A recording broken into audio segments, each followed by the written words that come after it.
A new leader emerges to connect the colonies. He has a vision, a transcontinental railway, a dream that will endanger indigenous nations.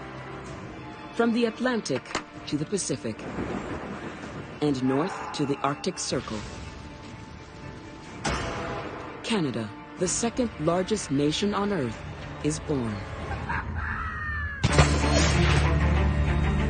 We are explorers, risk-takers, and dreamers, fighting the odds in a land of extremes. Across a vast continent, we build a nation. Truly strong and free.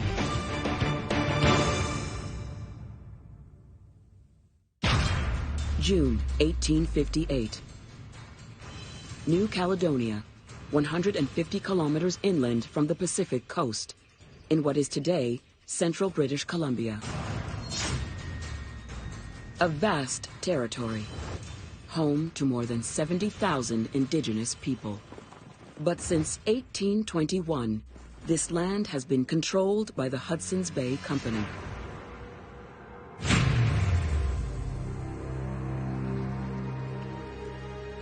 For decades, European company traders have made the dangerous cross-country journey here for one reason: the lucrative fur trade. But now, all that is about to change.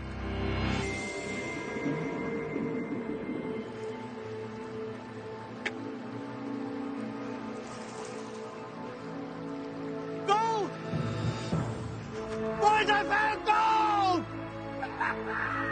Signs of it! I'm rich! The thrill of it, the excitement of it, is that it's just lying there, right? If you just dig, you can get gold out of the ground. I mean, how exciting is that? And in British Columbia, there's a motherlode. Gold, of course, was the allure that settled so much of North America. And the frenzy of gold in British Columbia is just extraordinary. Hudson's Bay officials try to contain the news of this precious find, knowing it will attract the very people they most want to keep out: the Americans. Throughout the history of the Canadian West, the fear was the U.S. would expand its presence. The Americans would come in, they'd pour in, and then it would be theirs. But word spreads, and within weeks, 30,000 American gold seekers stampede north. The gold frenzy that's drawing these Americans fresh from the San Francisco gold rush, all the dreamers and drifters who probably failed in that one. Now they're going to try this. And they're kind of barbarians at the gate. Prospectors vie for limited space, desperate to be the one to strike it rich.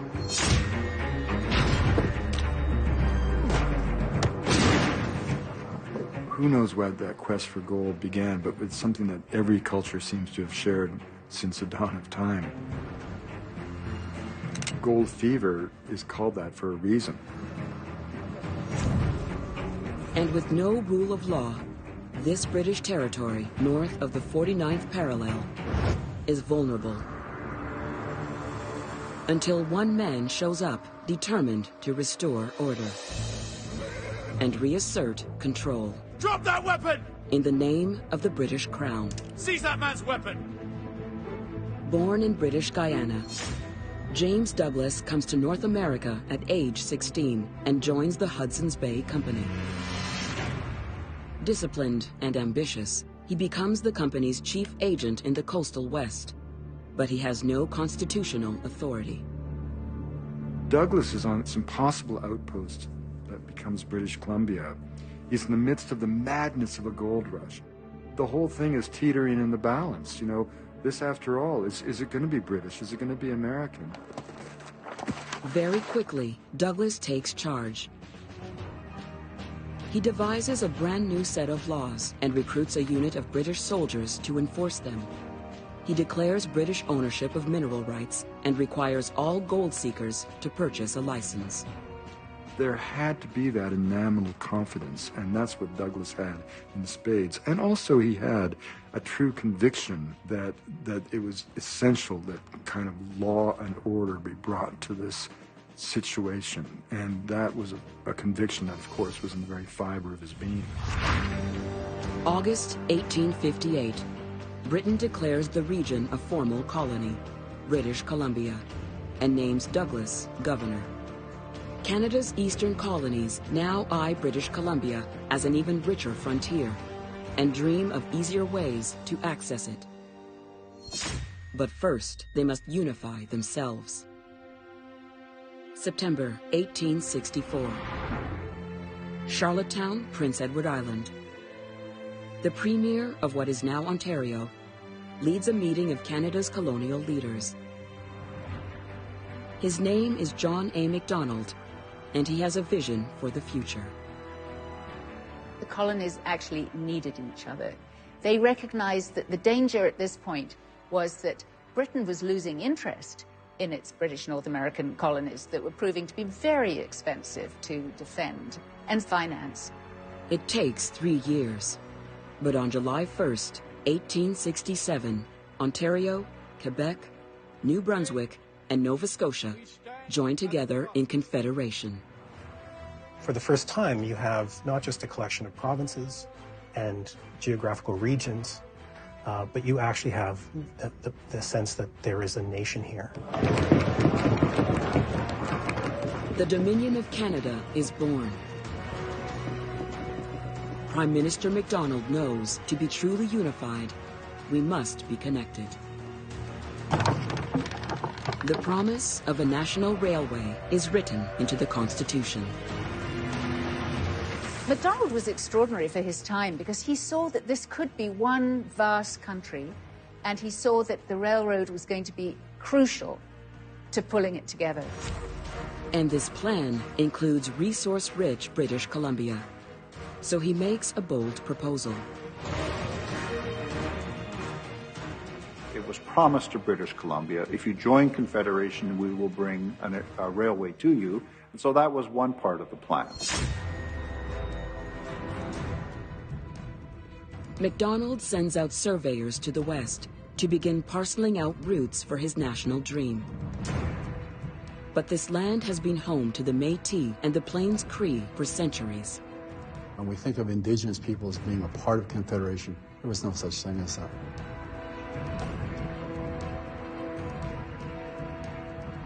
Indigenous peoples were seen as an obstacle, and an obstacle that needed to be removed.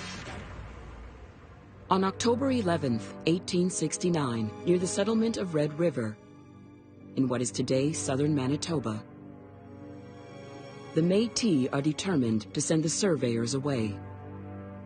Leading the group is 25-year-old Louis Riel. Educated at a Catholic seminary in Montreal, Riel has seen firsthand the scale of settlement in the East. He knows what's coming. Louis Riel was a leader that was very passionate about defending the rights of the Métis. He was committed to prevent further European expansion into Indigenous territories. In 15 years, Riel will lead a legendary resistance against the Canadian government, resulting in his execution for treason. His sentence galvanizes future Francophone and Indigenous activists. Louis Riel thought, my great-great-grandchildren are not going to have land if this railroad comes through here. And he did what he had to do. But Macdonald doesn't stop. And as the railway continues to move west, Indigenous nations push back. The Canadian government will not claim the prairies without a fight.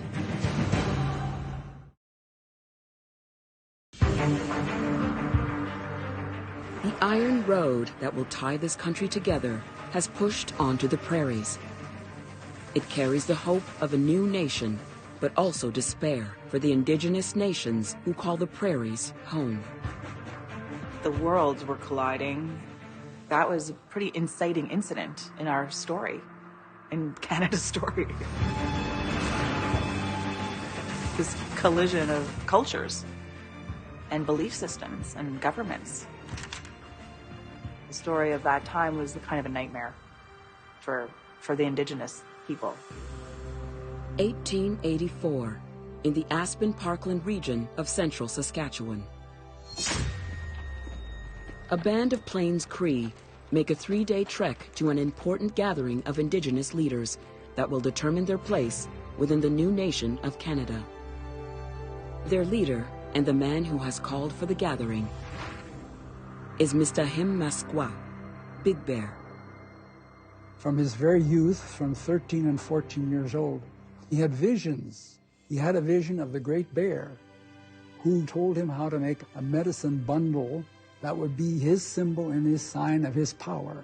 So that he became a very powerful spiritual leader as well as a hunter and as well as a political leader. Over the past several decades, Big Bear has seen the Plains Cree nearly wiped out, first by smallpox, then by starvation, after the destruction of their most important source of food, the buffalo. Hide hunters have killed millions, taking the valuable skins for trade and leaving the bodies to rot. By 1879, buffalo can no longer be found on the prairies. The buffalo, the beaver, the deer, the bear, the eagle, these are all foundational parts of our identity as Indigenous peoples. So when the buffalo on the plains disappear, it's like the world is coming undone. It's like the apocalypse is here. McDonald's National Railway is threatening their homeland, with newcomers ready to make roots on Indigenous territory. The arrival of the railways and all of that really changed to a significant degree the way of life of the people on the plains. The Canadian government has initiated a series of treaties with Indigenous nations, agreements that will see bands relinquish their territory in exchange for permanent reserves and a promise to teach them to farm. The numbered treaties were these 11 treaties that stretched across the country from northern Ontario into northern Alberta, and they captured land for settlement. Without these numbered treaties, there would be no Canada. For 6 years, Big Bear refuses to sign Treaty 6. But with his people facing starvation, his hand has been forced. Big Bear is saying, no, we should not create a treaty. We should not agree to share the land with these newcomers because he believed they wouldn't keep their promises. Big Bear wants to create one large reserve rather than scatter Indigenous peoples on tiny reserves that the government is providing. What do you get in return? Well, you're told that you have to go live in this one area. You're told now to become farmers. You're hunters. You're nomads. You're not sedentary people. The Canadian government had an insatiable appetite, and they were going to take it all. So the point was to get an agreement to save something for our future. During negotiations, word arrives that the Northwest Mounted Police are looking for a young warrior accused of assaulting a government agent. He's here on the land of Chief Poundmaker, another powerful Cree leader. And the police want to arrest this young man. So they say, okay, tomorrow we'll come out and negotiate. Big Bear and Poundmaker travel with the suspect to meet the Mounties on neutral ground to discuss the accusation, but the Mounties are here to arrest him. Hey, Wepaknaya Cook.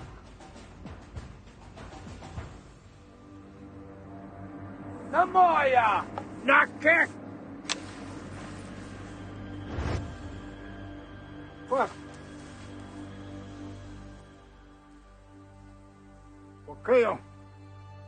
Big Bear is able to, with the power of his personality, stop that aggression and talk it out, not shoot it out. Could have gone the other way, and there could have been a full-scale war with the native people, and it never happened because of Big Bear at that point.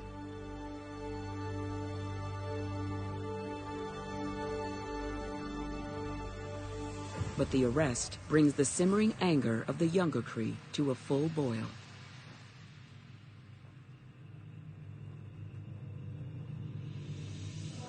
Big Bear continues to argue for peaceful negotiation.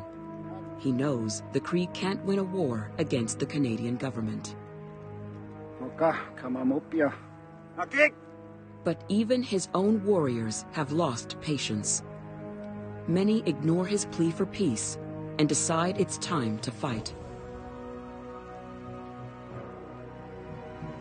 The younger warriors were trying to regain their glory the way they used to live, to mimic their fathers and their grandfathers, stories of war and raiding. And they still wanted to live that lifestyle because that's all they knew. In April 1885, Plains Cree warriors attacked 2 government supply posts. Big Bear tries to stop the violence. But at the Frog Lake Massacre, 5 settlers, 2 priests, and 2 government agents die. And at Fort Pitt, a Mountie is killed. MacDonald is determined to quash the resistance. Lives are at stake, and so is his dream of a coast-to-coast nation. He dispatches thousands of troops and mounted police to the prairies by rail.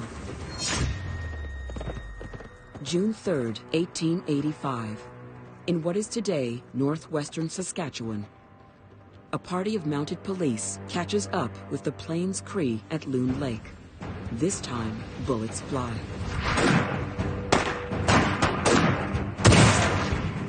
Four Cree are killed in battle. 7 mounted police wounded.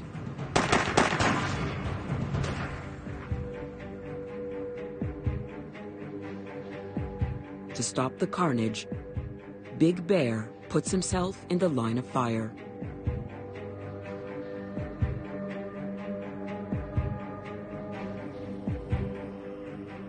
They say Big Bear put on his power bundle and walked between his people and the police. And it was as if a veil had come between them. And the Cree people became invisible to the police, and they all escaped. Big Bear had no qualms because he knew he had his ancestors and his spirit animal protecting him. It is a fragile, final act of peace. The next month, Big Bear is arrested. Despite his efforts to avert war, Big Bear is sentenced to 3 years in jail for intending to wage war against the Queen. Though released before his sentence is over, he emerges sick and brokenhearted, and dies soon after in January 1888. Terrible tragedy, terrible stain on Canada. And yet today, history tells us that these are the great figures. The bosses in Ottawa were wrong. The courts were wrong. The juries were wrong. These were the great people. These were the heroes. What people forget about Big Bear is that he was worried about the poverty of the people, the impossible treaty conditions that were being put forward. Big Bear is not remembered for this, but he was a man of peace.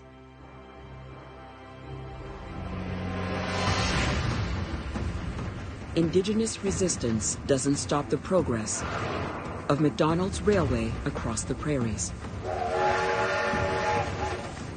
1882.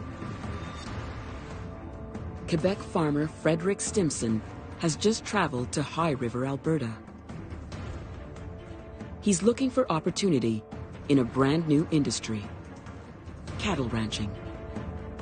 The ranching industry was really important to developing the economy of the Canadian West because these vast, vast prairie lands could support cattle. Recently, demand for beef has skyrocketed. And with the railway nearly finished, Stimson will have a direct line to those hungry cities in the east. Backed by powerful investors, Stimson leases 60,000 hectares of rich prairie land. but with only a few thousand cattle in all of Alberta, his Bar U ranch stands empty. Stimson arranges for the purchase of 3,000 head of top-quality cattle from Idaho, USA. There was no native cattle herd, and bringing the cattle up from the south was part of a good business plan. To bring the herd north, he hires a crew of American cattle drivers, including one unlikely cowboy who will become an icon of the Canadian West. 1882, in the Idaho foothills, a group of cowboys are driving a prime herd of cattle north to Fred Stimson's Bar U Ranch in southern Alberta. If they make it, these animals will be the beginnings of a new industry. Cattle drives were an important way to move animals around the Canadian West, and the one that Frederick Stimson organized to bring cattle up to the Bar U was one of the very first. But Alberta is a grueling 1,200 kilometers away.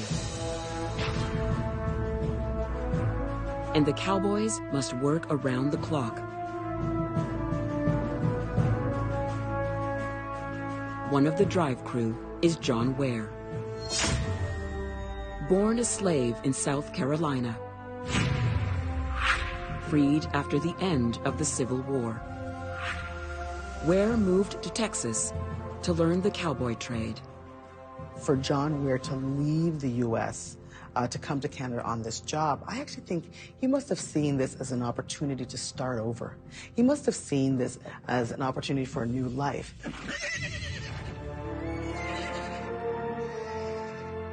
Although respected, Ware needs to prove himself. He is given menial jobs and the weakest horse. This was a guy who had fortitude, who just said, I am not going to let any of that stuff tear at me. I'm going to build up. And that's what he did. Their strongest horse is stubborn. Ware seizes the opportunity. He makes a deal. If he can control the horse, he can keep it.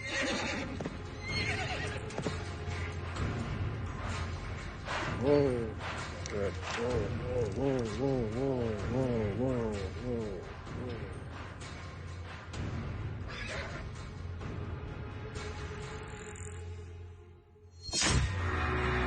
With a decent horse to ride, Ware proves to be a talented roper and herder. He soon wins a coveted position on the drive's lead team. Now it's up to Ware to guide the herd north, over mountain passes, across rivers, and through the Montana Badlands.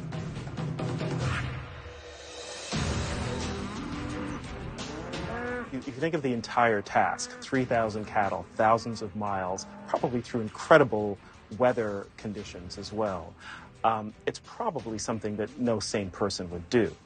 But I would imagine that somebody like John Ware would think of it as just, 1 mile at a time, 1 day at a time, and that's how you get jobs like that done.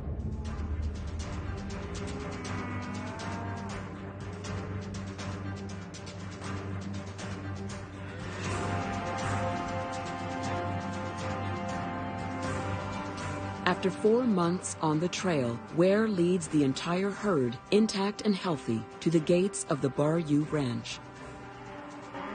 Impressed by Ware's courage and leadership, Stimson hires him on to help run the business. John Ware was a great cowboy, a great settler, and he was part of the spirit of the Canadian West. For the next 8 years, Ware builds a reputation as one of the finest cowboys and horse breeders in Alberta. In 1890, he buys a cattle ranch of his own and becomes a successful businessman. we know of Alberta, it's defined in many ways as cattle country, and it's a very powerful thing to see that, sort of an African Canadian was one of the first people to help create that industry. When McDonald's Railway reaches Calgary, the market for Alberta beef explodes. Calgary stockyards are bursting with cattle awaiting shipment east, earning the young city the nickname Cowtown. From the first herds Ware and Stimson bring to Alberta, the number of beef cattle grows to almost 5 million today. The new railway brings thousands of new settlers to the prairies, just as MacDonald envisioned. He saw that this whole vast area, if he could pull it together with the steel spine of a railway so that commerce went east-west rather than north-south, it could become one country. But the railway is far from finished. By 1882, the unprecedented scale and cost has put the mega project more than a year behind schedule. The government has missed its 10-year deadline, and British Columbia has even threatened to secede from Confederation. The only solution is to build on both sides of the Rockies and meet in the middle.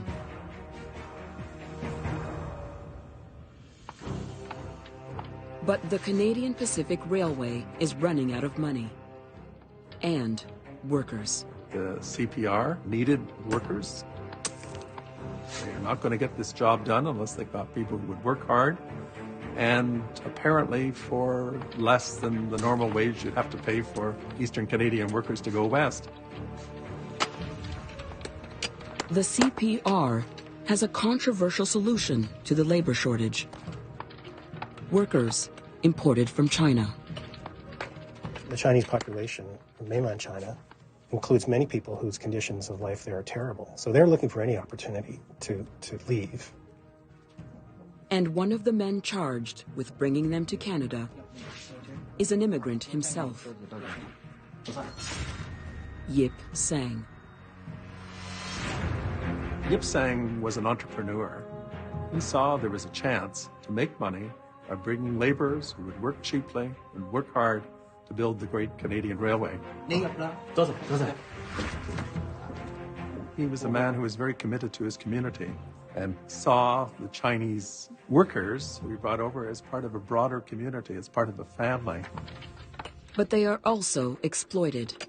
Chinese workers make $1 a day, half of what white workers receive.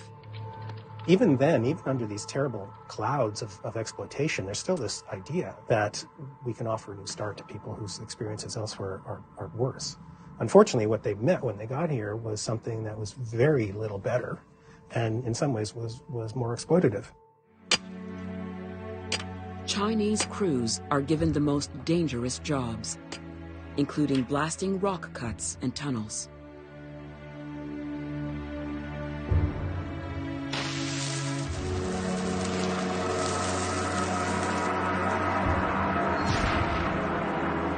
Exact numbers are unknown, but over 600 Chinese workers die building our national railway. We don't like to think about these things, but we have serious black marks in our history, and this is one of them. The railway was built very much on the backs of people who were really imported as laborers. Over 15,000 Chinese workers are brought to Canada to work on the railway. Despite racist restrictions for decades to come, many decide to stay, creating the foundation for British Columbia's prominent Chinese community. They thought it was worth staying even with all the prejudice, being isolated, not speaking the language, having been treated badly. The Chinese men decided to stay anyway. As Chinese laborers continue to build the railway east, another team of workers pushes west from Calgary. But before this monumental cross-country railroad is finished, more lives will be lost.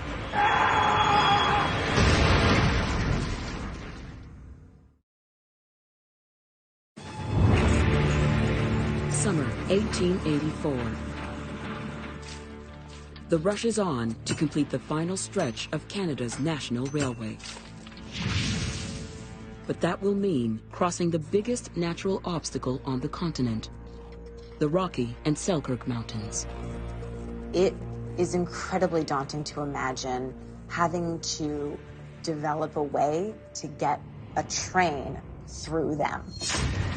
The man charged with this colossal task is railway engineer James Ross. Building a railway through the Canadian Rockies was a massive project, and they chose well when they chose James Ross. He was an engineer, he had experience building railways in other parts of the world, and he was a man who could take on this task and complete it on time and on budget. Survey crews have spent more than 10 years trying to find the best way through the Rockies. To save time and money, they choose the Kicking Horse Pass. It's the shortest route through the Rockies, but it's also the most dangerous. At 1,627 meters, Kicking Horse Pass is a daunting climb. The idea that you could actually take a technology like railway, which in the nature of it thrives best on flat surfaces, and actually get it through there somehow. This is really something. By early August, the track has reached the base of Mount Stephen. Now, 3 of Ross's men will test a locomotive over the pass for the first time.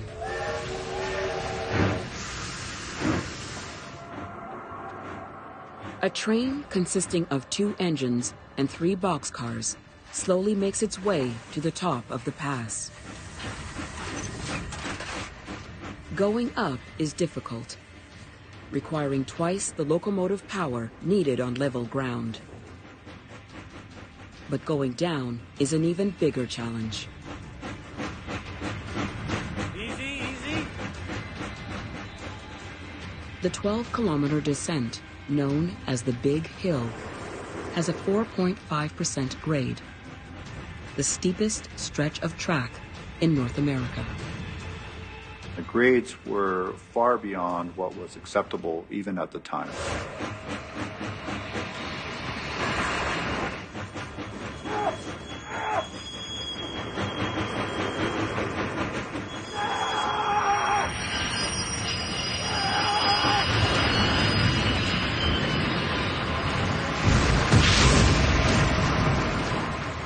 At the first corner, the locomotive jumps the rails and plunges 100 meters into the Kicking Horse River below. 3 men are killed. A tragic disaster that brings the railway construction to a halt.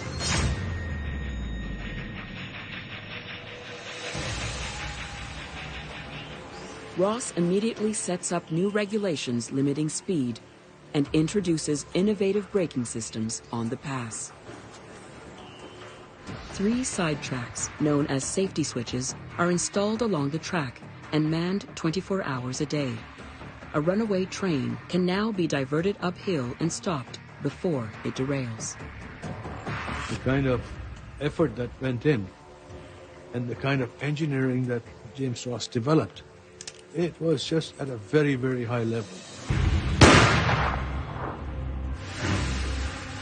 Ross's innovations will decide the fate of Canada's national railway.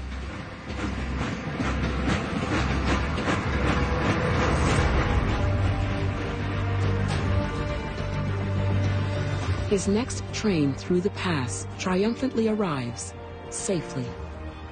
It was a tremendous sort of boost to the railways, because without that, you could not have linked British Columbia with the rest of Canada. So it was a tremendous sort of contribution. James Ross will go on to become a director of the Canadian Pacific Railway and one of the company's biggest shareholders. He's present on November 7th, 1885, in Craigellachie, British Columbia, when the ceremonial last spike is driven home. Not one Chinese worker is invited to attend. It's been 18 years since Confederation. Now, both coasts are connected by over 5,000 kilometers of railway track. The Trans-Canadian Railway is essential to Canada. That's when it became a nation. And still very tenuous, right? I mean, it's held together by these thin strips of iron, but it is an absolutely essential point in the history of the country. There is no Canada without the railway. East and west may be linked, but there is still one frontier, distant and forbidding, that must be secured to complete the dream of a nation, stretching from sea to sea to sea.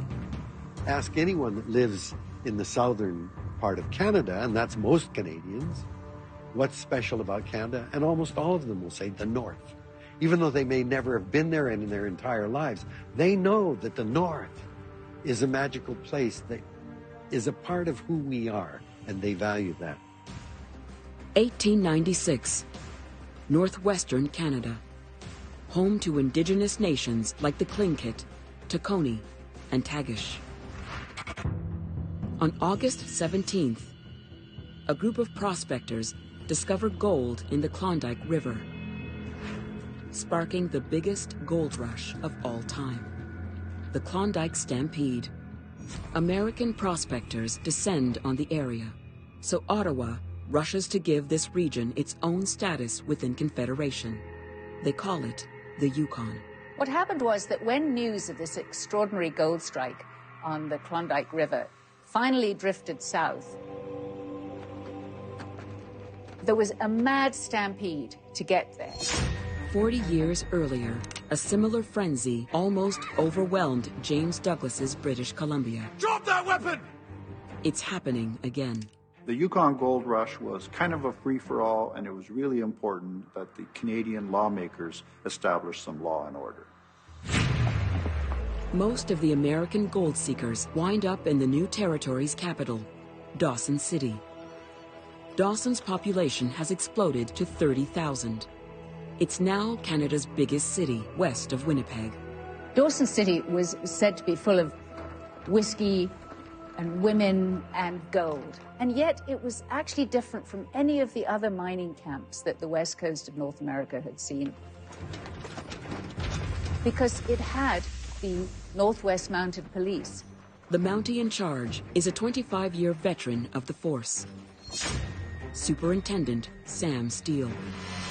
Sam Steele was a hero, and deservedly so. His larger-than-life personality in the Yukon Gold Rush was very important to keeping law and order. I wouldn't do that, son. Steele takes a hard line against all violence. He had made sure that it was Canadian law that was going to be observed in the North. And eventually, the Americans just backed off because they could see there was no point having a fight. Steele and his Mounties will have their hands full. Over the next year, 30,000 people join the Klondike Stampede. Their courage and determination will define Canada's North, if they can survive the journey. 1898. Thousands of American gold seekers brave the harrowing Chilkoot Pass and flood into Canada's brand new Yukon territory, all with the same hope. There are many stories of individuals who really felt that they could reinvent themselves and that these extreme conditions were part of a purge. But at the end of it all, there had to be some extraordinary find, some discovery. Is that Martha? One such dreamer is a former socialite from Chicago, Martha Black. She's on a quest to collect $1 million of Yukon gold, promised in a deceased friend's will. If Black retrieves it, she gets half. Can't stop. Traveling with her brother, they're more than halfway through the 3-month journey to Dawson City. Anybody who thinks our history is boring, try and live one day in the steps of somebody who said, I'm going to the Yukon, I'm going to pack all this stuff on mules. Recently separated, Black is carrying an extra burden, one even her brother doesn't know about. She's pregnant. They had to be men and women of such exceptional rigor and ability. At the top of the pass, the Northwest Mounted Police set up a checkpoint. They set up camp on the top of the ridge so that they could control who went into the Yukon. When they arrive, they learn the Mounties have a strict set of rules for entering Canada. Prospectors must bring a year's worth of provisions and leave their weapons behind. They were saving lives because there were so many people without any of the skills or the provisions required to survive in this really savage landscape. Welcome to Canada, folks. Black and her brother make it to the Yukon, but the trail to Dawson is a further 700 kilometers. After a grueling 30-day trek, Martha Black and her brother finally arrive in Sam Steele's Dawson City.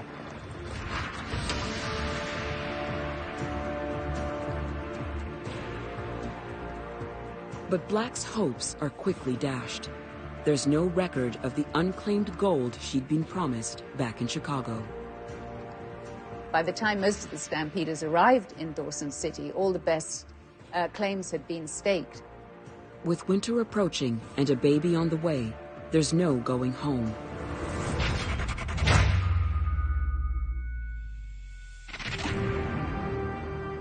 By spring 1899, Black has a healthy baby boy. She launches a new business, staking claims on Excelsior Creek. I determined I would not brood over my troubles. It is the pioneer spirit not to be overwhelmed by trouble, but to arise and go forth to meet it. She decides to make Canada her new home. The North forges us into something much stronger than we ever thought we could be. There is something about that windswept rock and those bent pines that give us this grit and determination that make us confident that we can move forward. Despite the gold rush ending in 1899, Martha Black remains in Dawson City. At the age of 69, she's elected as the federal representative for Yukon Territory, the second woman in Canadian history to serve as a member of Parliament. Martha was attracted to the gold, but what she came to represent, as did Sam Steele, a spirit of the North, a sense that this is a part of Canada, that it is a part of a great adventure, that it is distinct, it's different, and in defining what we are, what Canada is, the North is fundamental. We're so rich as a country in resources and in people. The possibilities are endless. The spirit of Canada it's always been hopeful. And it's a gift that needs to be honored and looked after. Soon, Canadians will be called to look outside their borders. World War I will test the new country's mettle and prove how much Canada has to offer the world.